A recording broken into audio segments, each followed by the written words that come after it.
What's going on, everyone? JRez back with another episode of the Rescueality Podcast, where we dive into the reality of rescue.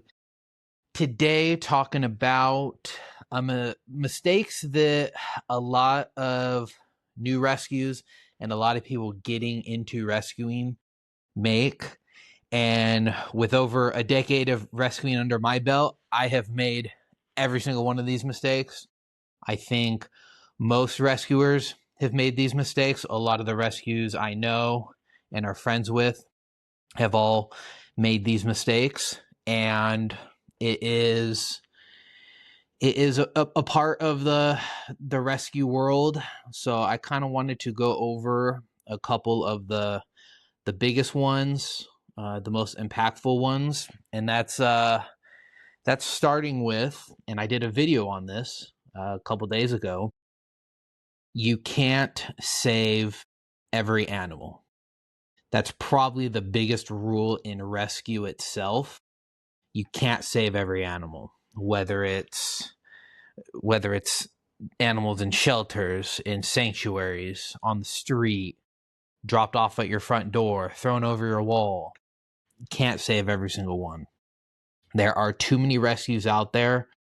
There's not enough rescuers. There's not enough money. There's not enough that allows people to do this, and also there's too many people who are kind of undermining the rescue world, be it breeders, both ethical and non-ethical. Some people don't even see the difference, which totally understandable, just kind of breeders in general.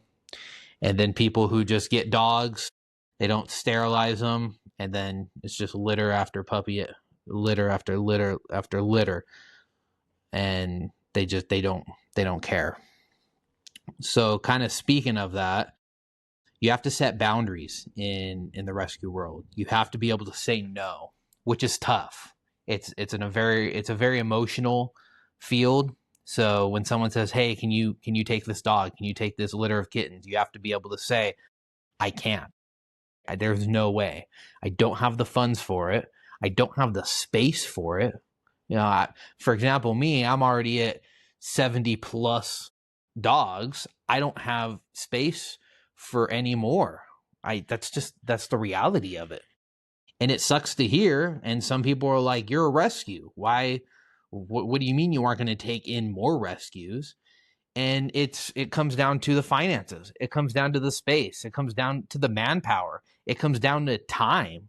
If you're already spending every day, all day, taking care of what you have, you can't manifest more time. And then you also have vet care. Vet care is insane in some situations. Down here where I am in Mexico, vet care is quite a bit cheaper. I would never be able to afford vet care if I was in, let's say, California or really anywhere up there. But I have a lot of vet care because I have quite a few dogs. A lot of my dogs are dogs that are going to stay on the ranch that aren't adoptable. And that's also another thing that people getting into rescue don't realize, is not every single animal that comes through the rescue is going to be adoptable. Now, a lot of trainers can argue that dog just needs to be trained in order to be adopted. For a large portion of especially dogs, a little bit of training could change a lot. But you also get rescues that have just been in deplorable, neglectful, and outrageous situations that there is no chance of them ever recuperating from their ordeals or from they went through. And then so that's 10, 15 years of vet care that you have to take care of, food, manpower, everything for just that one dog. You're planning 15 years into the future, times that by however many, and then you still have to keep getting in litters and rescuing, not only because that's what you want to do, you want to rescue, that's your whole your whole mission is to rescue, but a lot of rescues rely on donations and adoption fees. So if you aren't adopting out dogs, you can't really get the funds to continue rescuing. And getting donations in terms of monetary donations, very important. It's also getting like flea and tick medication donated. That's a huge one.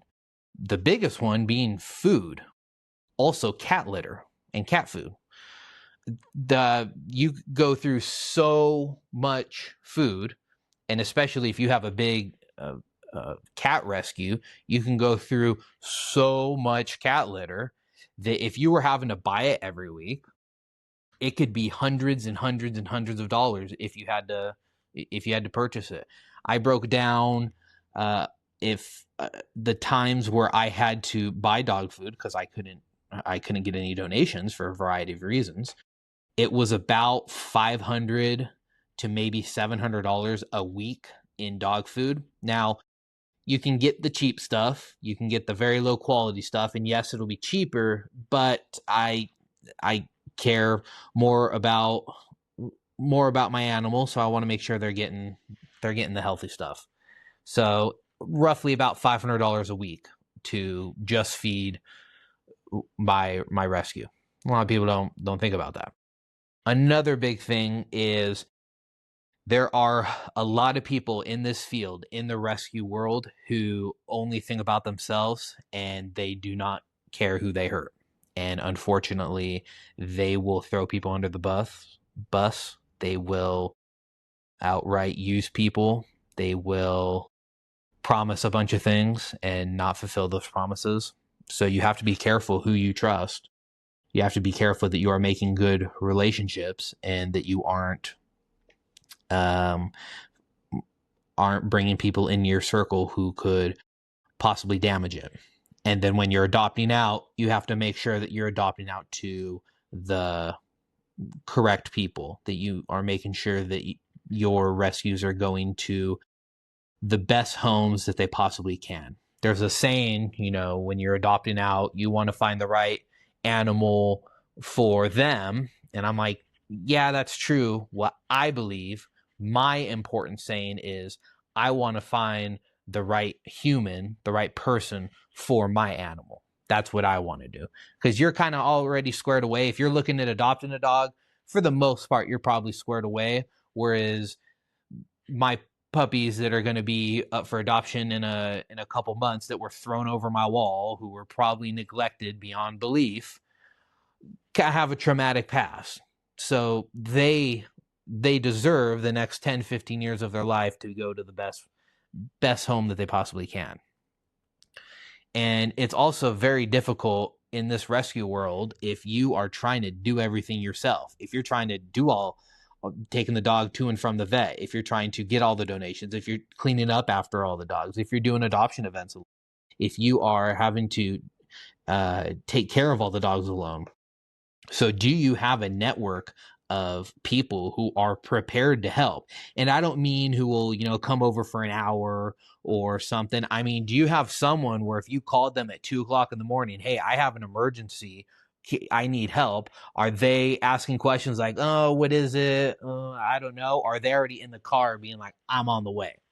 Those are very important people to have, and also very difficult people to get.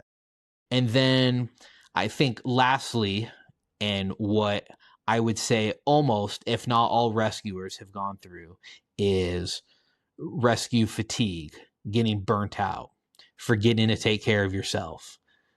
There has been so many times where I try and work on myself, be it physically, be it mentally, whatever it may be, and it's just one thing after another, and it just falls through. Some people can see it as, you're just trying to make excuses for your bad behavior. I understand that.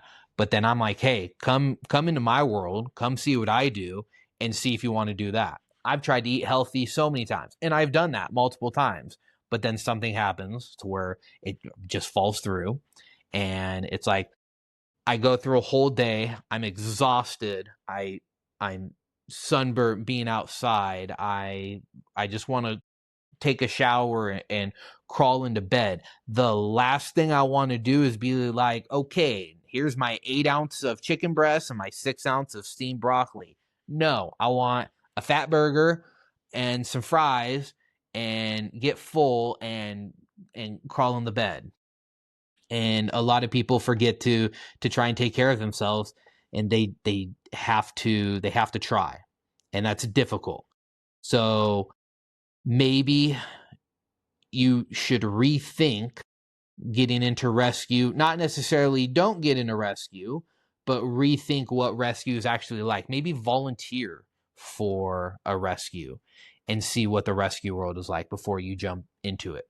There's so many videos on social media of all the good, which is why I kind of started this podcast to show not necessarily the bad, but show the reality. And the reality is that it isn't just rescue animal, feed them a little bit, adopt out. Far from it. So anyone else have any questions about it? There's so many different aspects of the rescue world. I just want to do a quick, here's a little bit of the important aspects of rescue. Any questions, let me know in the comments, and I plan on having a bunch of rescues and talking about their difficulties. So that's it for this one, and like, share, comment, all the good stuff, and I'll see you in the next one.